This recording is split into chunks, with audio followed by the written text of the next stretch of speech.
A fighter jet crosses the sky at supersonic speed. A wind turbine turns over an empty coastline. An electric car accelerates without sound. A satellite adjusts its position above the Earth. A surgeon uses a precision imaging machine. A smartphone vibrates in someone's hand. These things look unrelated. One belongs to war, another to clean energy, another to transportation, another to communication, another to medicine, another to daily life. But hidden inside all of them is the same invisible dependency. A group of elements most people have never seen, rarely think about, and almost never hear mentioned until a crisis begins. Rare earths. They are not famous like oil. They do not shine like gold. They do not dominate headlines like chips. But without them, many of the technologies that define the modern world become harder to build, more expensive to scale, or impossible to produce at the same level of performance. And here is the deeper problem. The real power is not simply in having these minerals underground. Many countries have deposits. The power is in the ability to mine them, separate them, refine them, process them, and turn them into the magnets, components, and materials that modern industry cannot easily replace. For decades, while much of the world treated rare earths as a small, dirty, technical corner of the mining industry, China built something much larger, an industrial system. A system that connects mines to refineries, refineries to magnet factories to electric vehicles, drones, missiles, turbines, smartphones, satellites, and the future of advanced manufacturing. Now governments are paying attention. Companies are searching for alternatives. Militaries are calculating risk. And the world is beginning to understand that one of the most important power structures of the 21st century may not be a military base, a financial center, or a shipping canal. It may be a chemical processing chain hidden behind the devices we use every day. So how did China dominate rare earths? Why did the world allow one country to become so central to such a critical system?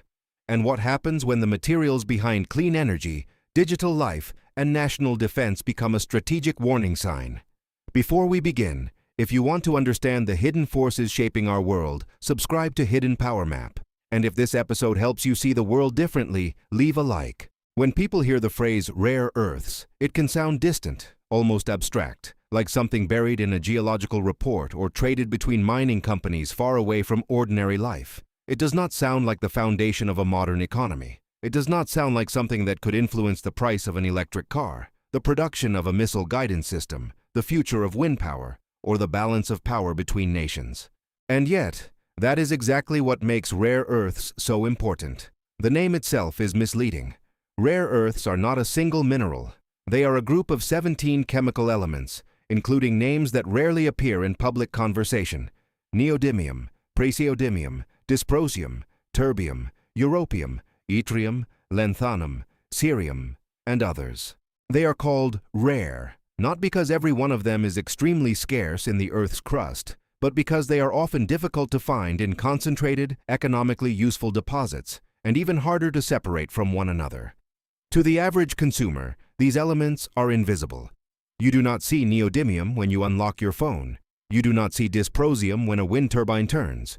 You do not see terbium when a precision weapon changes direction.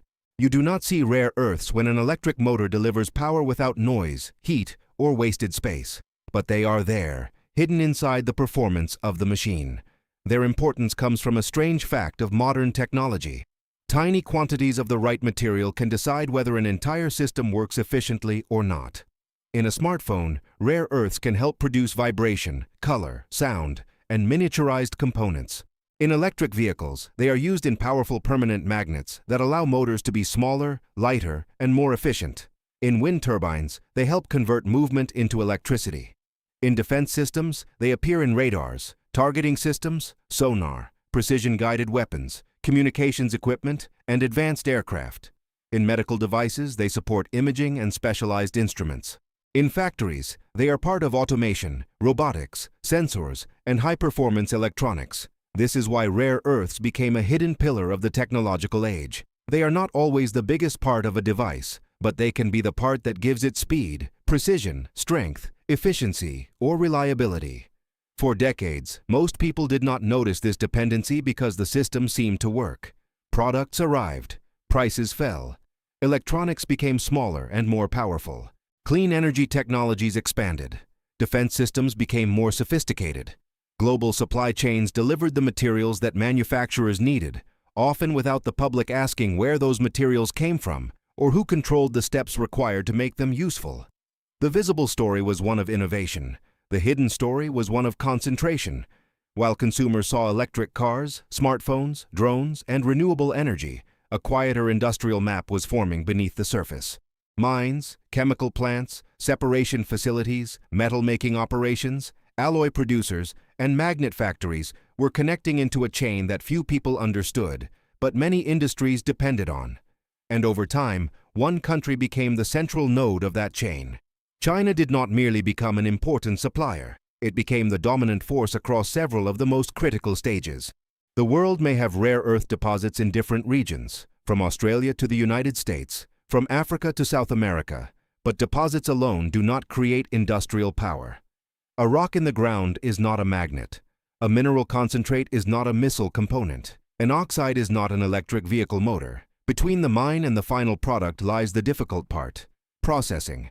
This is where the visible surface begins to break apart. The public debate often asks who has the minerals. But the more important question is, who can transform them? Who can separate elements that behave chemically alike? Who can refine them at scale? Who can handle the pollution, the waste, the cost, the technical risk, and the long investment cycles? Who can produce the specialized magnets that manufacturers need in huge quantities and consistent quality?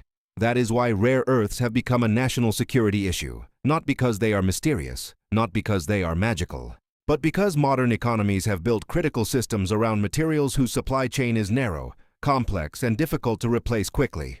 The alarm did not begin because the world suddenly discovered rare earths. Scientists, engineers, miners, and defense planners have understood their importance for decades.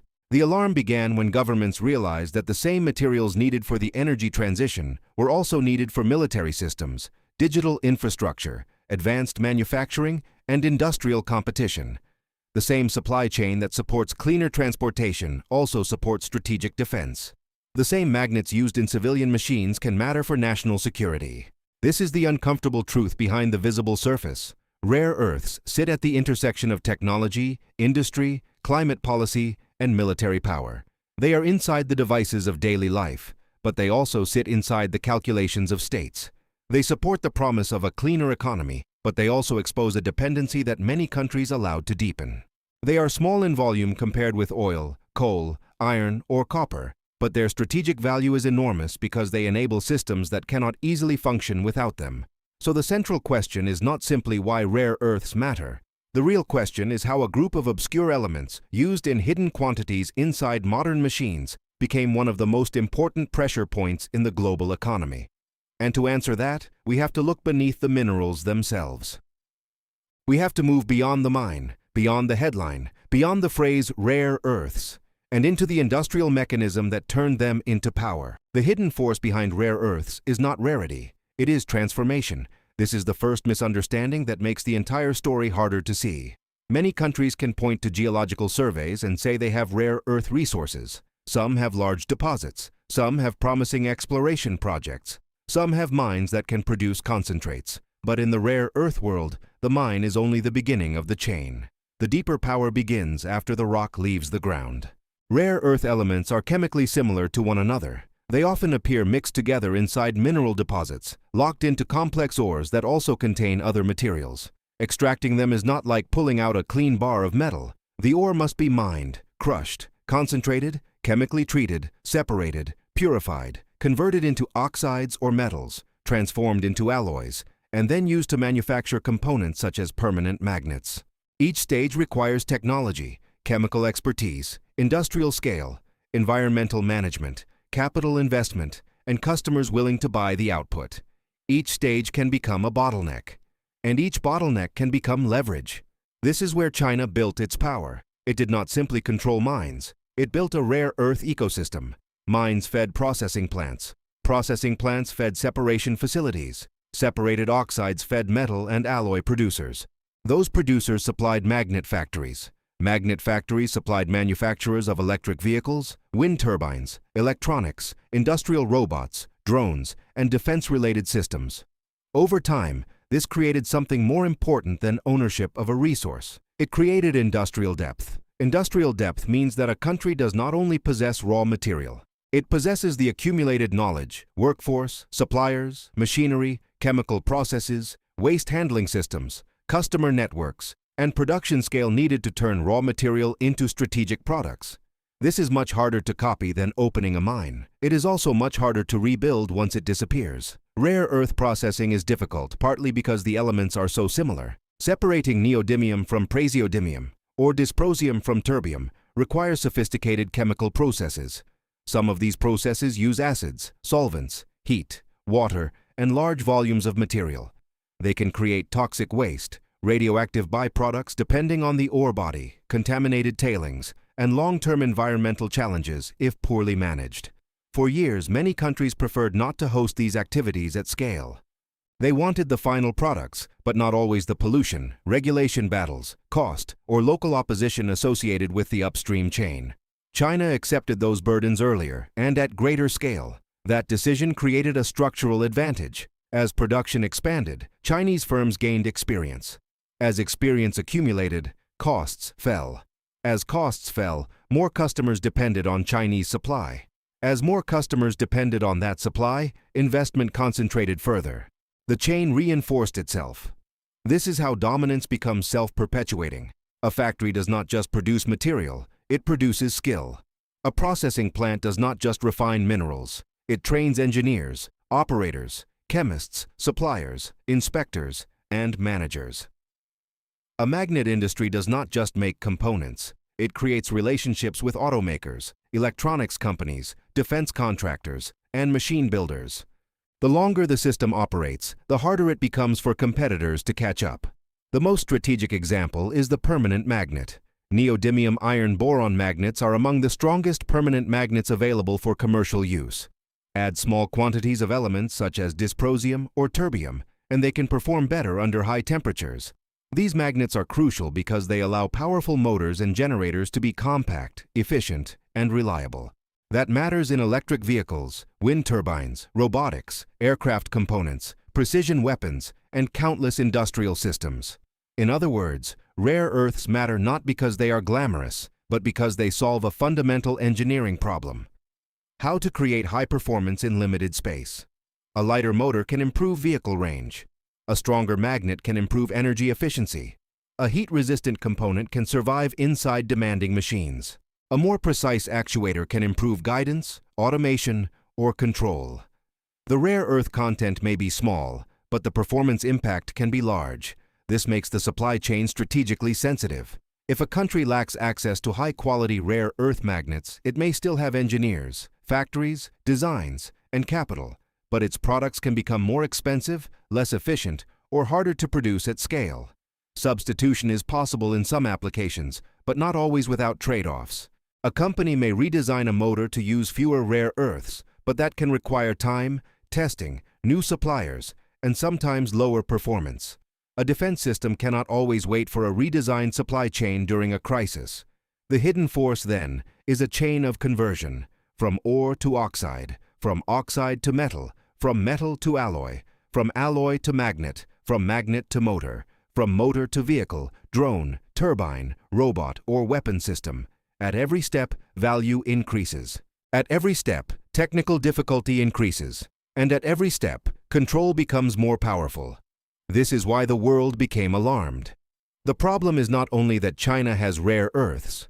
The problem is that China became central to the stages that make rare earths usable. It developed the capacity to process, separate, refine, and manufacture at a scale that other countries allowed to shrink or never built in the first place. That kind of power is quiet. It does not look like an aircraft carrier or a financial exchange. It looks like chemical tanks, separation columns, refining lines, furnace systems, factory floors, quality control labs, shipping contracts, environmental permits, industrial parks, and long-term procurement agreements. But in the modern world, those quiet systems can shape the limits of national power. A country can announce a green transition, but it needs magnets. It can invest in electric vehicles, but it needs motors.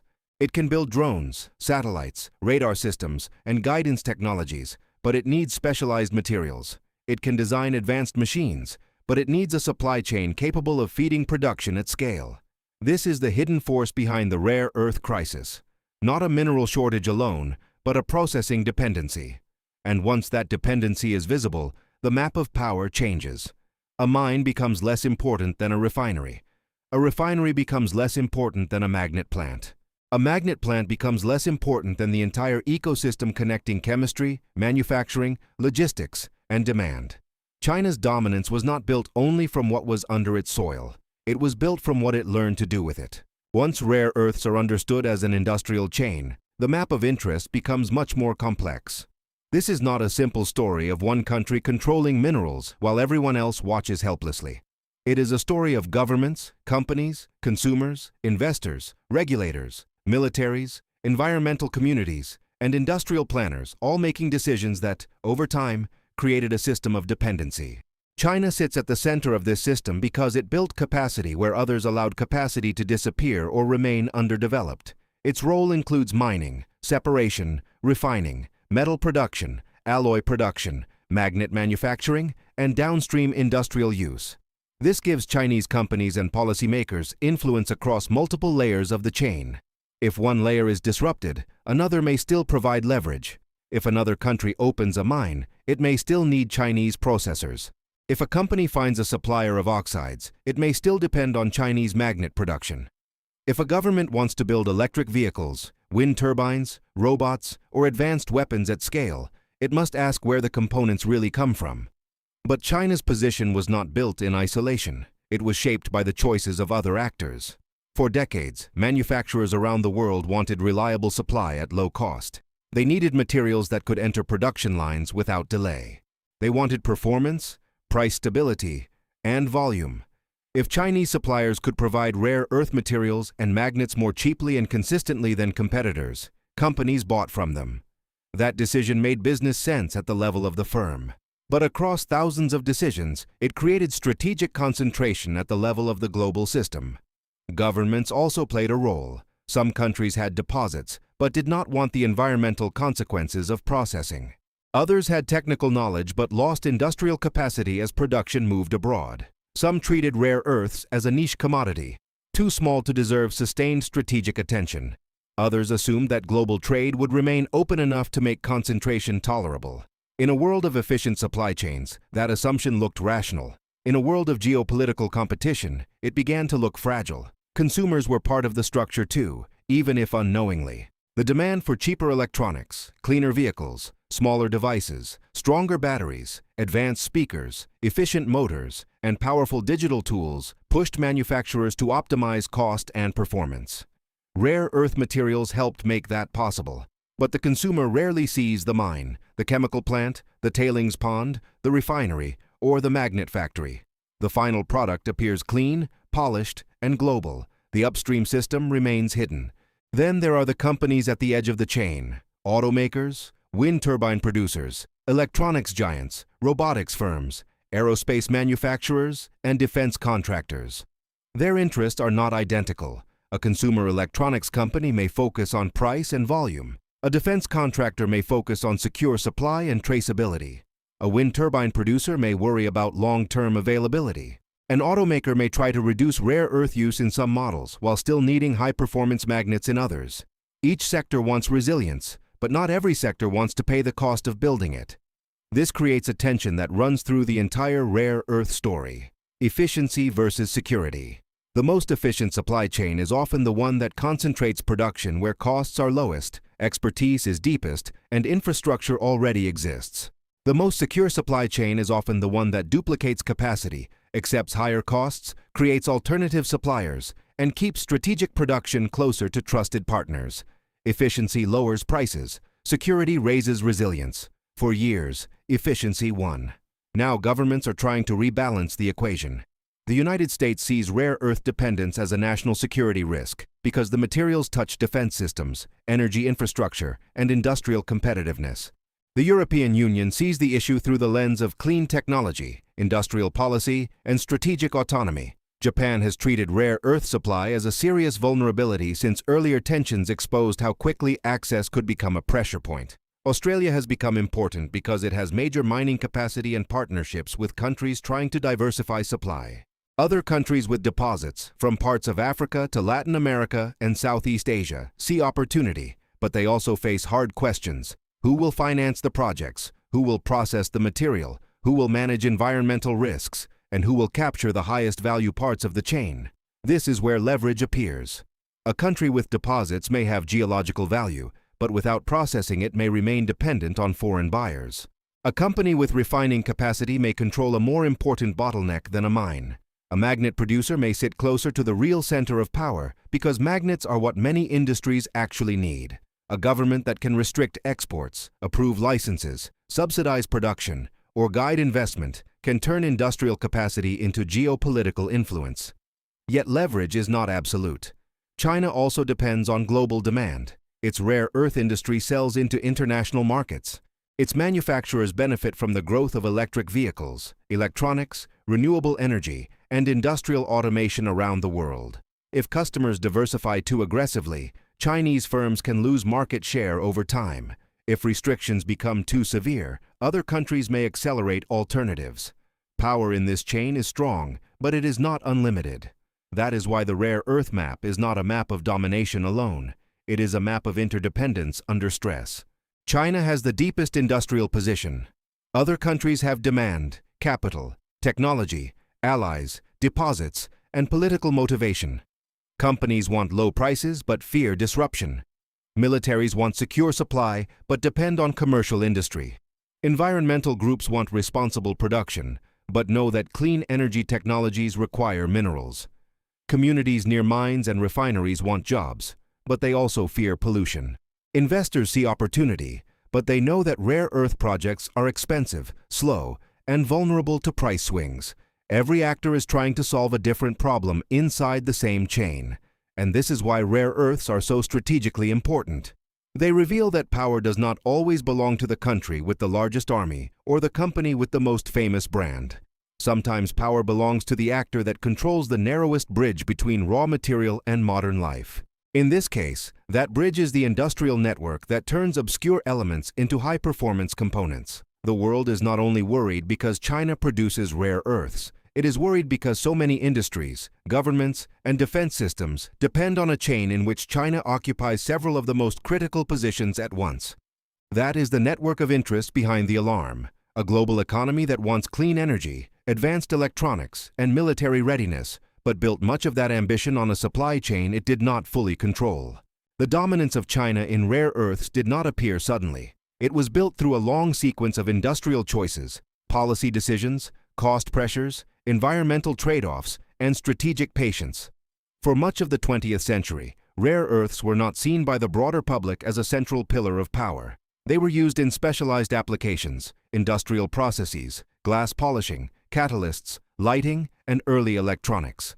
Their importance grew as technology became smaller, stronger, more precise, and more dependent on advanced materials. But while demand was rising, the structure of supply was changing in a way that few outside the industry fully understood. The United States once had a major role in rare earth production. The Mountain Pass mine in California was one of the most important rare earth sources in the world for decades. It helped supply materials during a period when rare earth applications were expanding. But over time, a combination of lower-cost competition, environmental problems, regulatory pressure, market volatility, and the rise of Chinese production weakened the position of Western suppliers. China, meanwhile, moved in the opposite direction. It had significant deposits, especially in places such as Inner Mongolia, where the Bayan Obo deposit became one of the most important rare earth sources on Earth. Around Bo, an industrial ecosystem developed that connected mining, processing, metallurgy, research, and manufacturing. This was not just a geological advantage, it became an industrial platform. A famous phrase often associated with Deng Xiaoping captured the strategic mindset. The Middle East has oil, China has rare earths. Whether repeated as slogan, policy memory, or industrial myth, the phrase reflects something important. Chinese leaders understood that these materials could matter far beyond their immediate market size. Rare earths were not simply commodities. They could become inputs for national development, advanced manufacturing, export power, and technological upgrading. During the late 20th century and early 21st century, China expanded production aggressively. Lower labor costs, state support, Growing industrial demand and looser environmental enforcement in earlier phases helped Chinese suppliers produce at prices that many competitors could not match. Illegal mining and environmental damage also became part of the story, creating severe local consequences in some regions. But from the standpoint of global markets, low prices made Chinese supply extremely attractive. This changed the behavior of the rest of the world. If one supplier can produce cheaper materials at large scale, buyers move toward that supplier. If buyers move, investment follows. If investment follows, expertise accumulates. If expertise accumulates, competitors struggle to survive. Over time, production outside China declined or became dependent on Chinese processing. The world did not necessarily decide, in one dramatic moment, to depend on China. It drifted there through market logic. This is one of the most important turning points in the story. The world treated rare earths like a cost problem, while China treated them like an industrial strategy. For manufacturers, sourcing from China often looked efficient. For governments, the sector seemed too small to justify urgent attention compared with oil, gas, steel, or semiconductors. For consumers, the benefits were invisible: cheaper electronics, stronger magnets, expanding clean technologies, and more efficient machines. The environmental burden remained far from the final product. The strategic risk remained hidden because supply chains were functioning. But a functioning supply chain can disguise a dependency until the moment stress appears. A major warning came in 2010, during a dispute between China and Japan after a maritime incident near contested islands in the East China Sea. Reports at the time indicated that rare earth shipments to Japan were disrupted or delayed, and the episode shocked policymakers and industries that relied on these materials. Whether seen as a formal embargo, a trade restriction, or a politically charged disruption, the lesson was clear: rare earths could become a pressure point. Japan responded by investing in diversification, recycling, stockpiling, and alternative suppliers. Other countries began paying more attention. But rebuilding an entire supply chain is much harder than recognizing the problem. A mine may take years to develop. A separation plant requires technical expertise, permits, environmental controls, and reliable feedstock. A magnet factory needs skilled labor, intellectual property, customer qualification, and scale. Even when governments announce funding, industrial capacity does not appear overnight.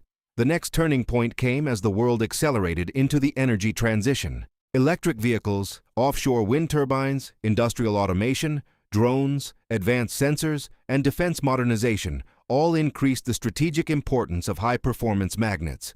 At the same time, geopolitical tensions made supply chain concentration more dangerous. Rare earths moved from specialist discussions into national security strategies, critical mineral lists, industrial policy programs, and defense planning documents. What had once looked like a narrow mining issue became part of the larger struggle over technological sovereignty.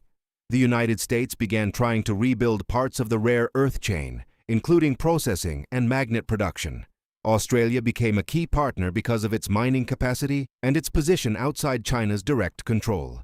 The European Union created policies to secure critical raw materials and reduce dependence on single suppliers. Japan continued to support alternatives. India, Canada, Vietnam, Brazil, and several African countries entered the conversation as potential sources or processing partners. But each effort faced the same structural reality. China had already spent decades building the ecosystem. China's position also evolved. It moved from being a low-cost supplier toward consolidating firms, regulating production, reducing illegal mining, improving environmental oversight in some areas, and using rare earths as part of a broader industrial strategy.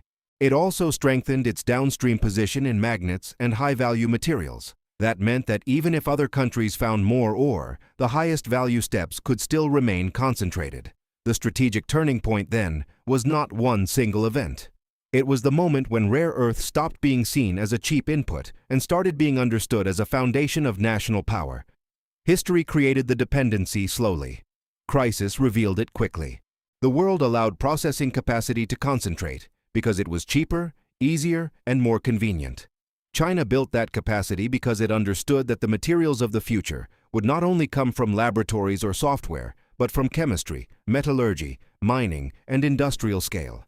By the time governments realized the full importance of the chain, the center of gravity had already shifted. And that is why the rare earth story is not only about China's rise. It is also about the strategic blindness of countries that forgot that advanced technology still begins with physical materials, heavy industry, and the difficult work of turning the earth into machines. The impact of rare earth dependence does not begin in a mine. It begins when a factory cannot get the material it needs, when a motor supplier delays production, when a defense contractor has to verify where its components come from, when an automaker redesigns a system to reduce risk, or when a government realizes that its clean energy plans depend on a chain it does not fully control. This is where the rare earth story leaves the world of geology and enters ordinary life. Consider the electric vehicle. To the driver, it is a consumer product. Quiet, efficient, modern, and increasingly central to the future of transportation. But inside many electric motors are rare earth magnets that help convert electricity into motion with high efficiency and compact design. If those magnets become more expensive, restricted, or difficult to source, the cost pressure moves through the supply chain.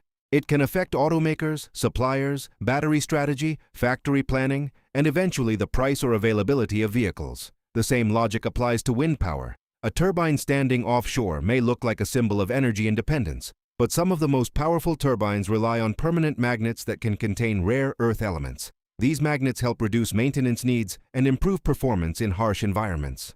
If supply becomes uncertain, the energy transition becomes not only a question of climate ambition, but of industrial capacity. A country can set targets for renewable energy, but targets do not generate electricity. Machines do, and machines require materials. In electronics, rare earths are even more invisible. They help create color, sound, vibration, miniaturization, polishing, and performance across many devices and components. Most consumers will never ask whether the speaker in their phone, the motor in their hard drive, or the display technology in a screen depends on rare earth chemistry. They simply expect the product to work. But modern convenience often rests on supply chains so complex that even small disruptions can travel across industries. In defense, the stakes become sharper. Rare earth elements are used in systems connected to guidance, radar, sonar, communication, night vision, lasers, sensors, aircraft, naval platforms, and missile technologies. The exact dependency varies by system, but the strategic issue is clear. Militaries cannot build resilience if critical materials come from vulnerable or politically sensitive chains. A country may have advanced designs, skilled engineers, and major defense budgets, but if a small component depends on a fragile supply path, the entire system carries hidden risk. This is why rare earths have moved from industrial policy into national security planning. A disruption does not need to stop the entire world to matter. It only needs to hit the right bottleneck. If magnet supply tightens, manufacturers may face delays. If prices spike, companies may postpone projects. If export rules change, buyers may rush to build inventories. If governments compete for limited non-Chinese supply, smaller firms may be pushed aside. If defense users require secure domestic sourcing, costs can rise and timelines can stretch. The shock spreads not because the minerals are large in volume, but because they sit inside systems with little room for substitution. This is the hidden fragility of advanced technology. The more optimized a system becomes, the more sensitive it can be to specialized inputs. A gasoline engine can use many common metals. An advanced electric motor may depend on a precise magnetic material. A traditional machine may tolerate heavier components. A drone, satellite, or precision instrument may require lightness, compactness, heat resistance, and reliability. The more performance matters, the more materials matter. For workers, the impact can appear in different ways. In countries trying to rebuild supply chains, rare earth projects can create mining jobs, chemical processing jobs, engineering jobs, factory jobs, and research opportunities. But they can also create local conflict over pollution, water use, waste management, land rights, and environmental risk. Communities may be asked to carry the burden of strategic independence. The national argument may sound simple: we need these materials. The local question is harder. Who lives near the tailings, the chemical plants, the waste ponds, and the transport routes? This is one reason diversification is so difficult. Everyone wants secure supply, but few places want the most difficult parts of the chain. Mining is visible. Processing is controversial. Refining can be expensive. Waste management is politically sensitive. Permits take time. Investors fear price volatility. Customers want long-term contracts, but also low prices. Governments want independence but often move slower than markets. So even when the world agrees that concentration is dangerous, escaping it is not easy. New mines can take years or even decades to move from discovery to production. Separation plants require technical expertise and environmental approval. Magnet factories must qualify their products for demanding customers. Automakers and defense contractors cannot simply swap suppliers overnight. Every change requires testing, certification, reliability checks, and price negotiation. A supply chain built over decades cannot be rebuilt by announcement. This time lag is one of the most important real-world consequences. If a crisis happens tomorrow, future projects do not solve tomorrow's shortage. A mine planned for the 2030s cannot feed a factory next month. A new magnet plant without enough refined material cannot supply electric motors. A stockpile can buy time, but not replace an ecosystem. This means that rare earth dependence gives today's dominant suppliers influence not only over present production, but over the speed at which others can reduce vulnerability. The effects also reach inflation and industrial competitiveness. If rare earth prices rise, the cost may move into vehicles, turbines, electronics, industrial equipment, and defense procurement. Some companies may absorb the cost, others may pass it on. Some may redesign products, others may delay investment. In a world already sensitive to energy prices, shipping costs, semiconductor shortages, and geopolitical risk, rare earths become another pressure point in the price of modern life. The irony is that the technologies meant to make countries more independent can create new dependencies. Electric vehicles reduce dependence on oil, but they increase dependence on batteries, motors, magnets, and mineral supply chains. Wind turbines reduce dependence on fossil fuels, but they require specialized materials, heavy industry, and global logistics. Advanced defense systems increase military capability, but they also require secure access to critical components. Digital devices create convenience, but they depend on a hidden physical infrastructure of mines, chemicals, factories, ships, and ports. Rare earths reveal that the clean, digital, high-tech world is still built from the ground. The consequence is not panic. It is realism. The world is not powerless. Countries can diversify mining, invest in processing, recycle rare earth materials, redesign some products, develop substitute technologies, build strategic reserves, and create trusted supply chains. But each solution has limits. Recycling cannot supply enough material quickly if demand is growing. Substitution can reduce exposure in some products, but not eliminate it everywhere. New mines help only if processing capacity also exists. Strategic reserves protect against short shocks, not long structural dependency. That is why rare earths matter beyond the headlines. They show how a local bottleneck can become a global shock. A processing plant in one region can affect a factory on another continent. An export rule can influence an automaker's production plan. A mining permit can shape a country's energy goals. A magnet shortage can slow a defense program. A price spike in an obscure material can become part of the cost of transportation, power, communication, and security. For ordinary people, the rare earth story may never appear directly on a receipt, but it can appear in the price of a car, the speed of a clean energy project, the availability of electronics, the resilience of national defense, the quality of industrial jobs, and the taxes used to subsidize strategic industries. This is the real-world impact. A hidden chain of minerals and factories has become part of the architecture of daily life. And when the architecture is fragile, the consequences do not stay hidden for long.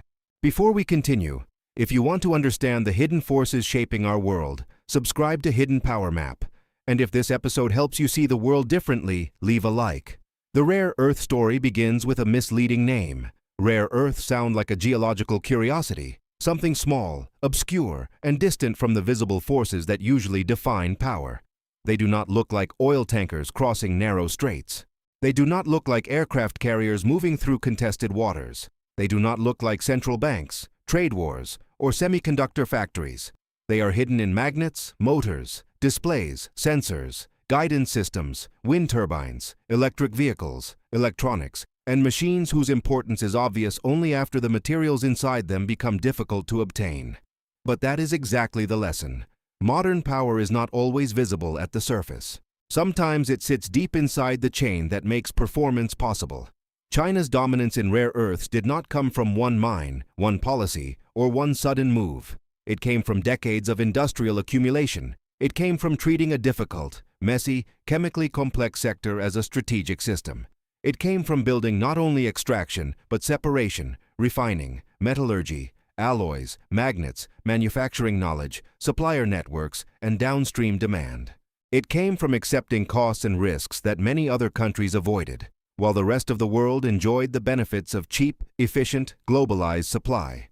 For years, that arrangement seemed practical. Companies received the materials they needed. Consumers received better products. Clean technologies expanded. Electronics became cheaper and more powerful. Defense systems incorporated advanced components.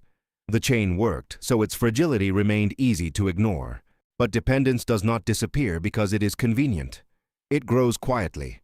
And when geopolitical tension rises, when trade restrictions become possible, when governments begin to worry about national security, when the energy transition accelerates, and when advanced manufacturing becomes a contest for industrial power, the hidden chain suddenly becomes visible. That is why rare earths place the world on alert. Not because they are the only critical minerals. Not because every technology collapses without them. Not because China has unlimited control over the future. The alert exists because rare earths expose a larger truth. The modern world has built some of its most important ambitions on industrial systems that are narrow, specialized, and difficult to replace. A country can announce climate targets, but it still needs turbines, motors, and grids. A company can design an electric vehicle, but it still needs magnets and components. A military can invest in advanced platforms, but it still needs secure material supply. A consumer can hold a smartphone and imagine technology as weightless, but every device still begins somewhere in the physical world. In mines, chemical plants, furnaces, factories, ships, ports, and contracts. The invisible structure behind the rare earth story is not simply mineral ownership. It is conversion power. The power to turn obscure elements into strategic components. The power to move from geology to chemistry, from chemistry to industry, from industry to technology, and from technology to national influence. Whoever controls that conversion chain does not control everything, but they influence the speed, cost, resilience, and vulnerability of entire sectors. This is the hidden force at the center of the episode. Rare earths matter because they reveal that the future is not built only by invention. It is built by the supply chains that make invention scalable, and this changes how we should look at global power. The next strategic competition may not be decided only by who has the best software, the largest market, or the most advanced laboratories. It may also be decided by who can refine the materials, manufacture the components, train the workforce, handle the waste, secure the logistics, and maintain the industrial depth behind the technologies everyone wants to use. China understood that the material foundations of the future could become a source of leverage. Many other countries are now trying to catch up, not only by finding new deposits, but by rebuilding the parts of the chain they allowed to weaken. That effort will take time. It will require money, environmental responsibility, industrial coordination, and political patience. It will also require a more honest conversation about the physical cost of the clean and digital world. Because there is no technology without material. There is no energy transition without mining and processing. There is no advanced defense without specialized components. And there is no industrial independence without the capacity to transform raw resources into usable power. So the answer to the opening question is clear. Rare earths became one of the world's greatest strategic vulnerabilities because they sit at the intersection of technology, defense, clean energy, and industrial sovereignty, and because the most critical parts of their chain became concentrated in one dominant system. The lesson is larger than rare earths. It is a warning about every hidden dependency we ignore because the final product looks simple, clean, or familiar. Behind every phone, turbine, electric vehicle, satellite, missile, sensor, and factory robot, there is a map of extraction, chemistry, labor, logistics, finance, and political choice. The visible world runs on invisible structures, and the countries that understand those structures first often shape the rules for everyone else. If the future depends on materials most people cannot name, who really controls technological progress? If clean energy depends on industrial chains that are difficult to build and easy to disrupt, how secure is the transition? And if one obscure group of elements can reveal so much about power, what other hidden systems are quietly holding the modern world together?